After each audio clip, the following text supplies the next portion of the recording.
Pro tip number 3. Make a research on your videos. See which videos perform best, where do you have the most likes, views, and comments.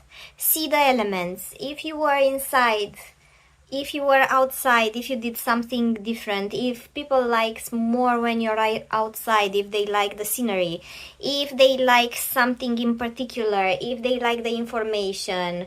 Test it out on these short stories, short for 100, because you might get actually quite some ideas. And when something really worked for you, don't be shy to try it again. Do it once in a while.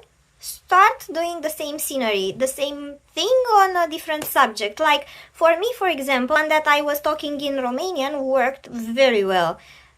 I think it's because of the snow. I think it's because it was a different language. So there were many new things that I added in that video.